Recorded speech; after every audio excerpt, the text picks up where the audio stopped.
Hi, in this video we are going to discuss about hierarchical clustering. The first thing that we should remember about hierarchical clustering is that it is an agglomerative clustering, and agglomerative clustering is bottom up approach. Okay, so we start by considering that each of our data point is an individual cluster, and then we work upwards by combining these clusters with each other.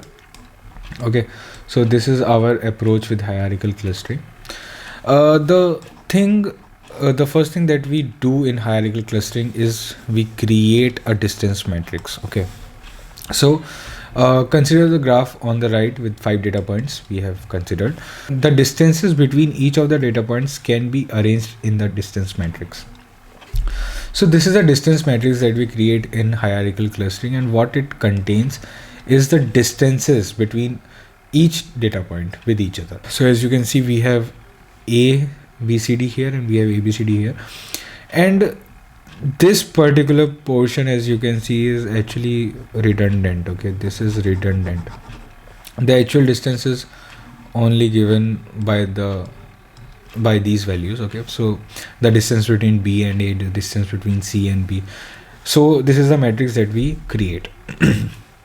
Now this is the distance between different points, and also we create a dendrogram. Dendrogram actually gives you a better visualization, and ideally dendrogram should be plotted at the end, but since we are talking about an explanation, so here we will be plotting dendrogram at every step possible.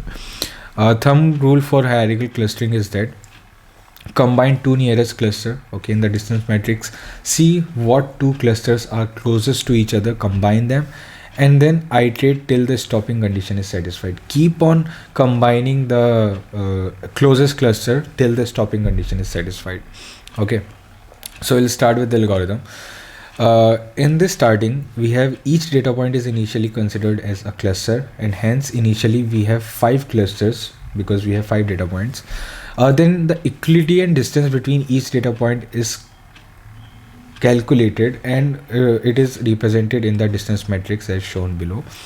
And now we have to see which is the minimum value. We have to see which is the minimum value in this entire region. Basically the minimum value represents 2 points which are closest to each other. In our case we have B and C, right? So we have 1.4 as the minimum distance between 2 points, and the pair is B and C. What we do, we combine B and C. Okay, now we have combined B and C. The next thing is, how do we represent this combined B and C in the distance matrix? Okay, whose point are we going to consider for calculation of distance in the distance matrix? The thing is, we are going to consider the average of both the points. We are not going to consider either points. We are going to consider the average, the centroid of this cluster. So after the new cluster is formed, we need to define how the cluster will be represented. Now the centroid will be calculated by the average of the member data points. Okay, so hence now the cluster BC will be represented with this centroid, and the point that come out to be is 1.5. Okay, and we will also plot the dendrogram here. We have all the different data points here, and we have combined B and C. We have combined B and C right now. Okay, I'll just remove this. Okay, yeah, we have combined B and C, and the distance that came out was 1.4, as you can see here. Now we will move to the second iteration. Now we have moved from 4 clusters to 5 clusters, so our distance matrix size will decrease for sure. And we have, as you can see, we have combined B and C here into cluster C1, and the new points are 1.5, and we have recalculated all the distances regarding C1.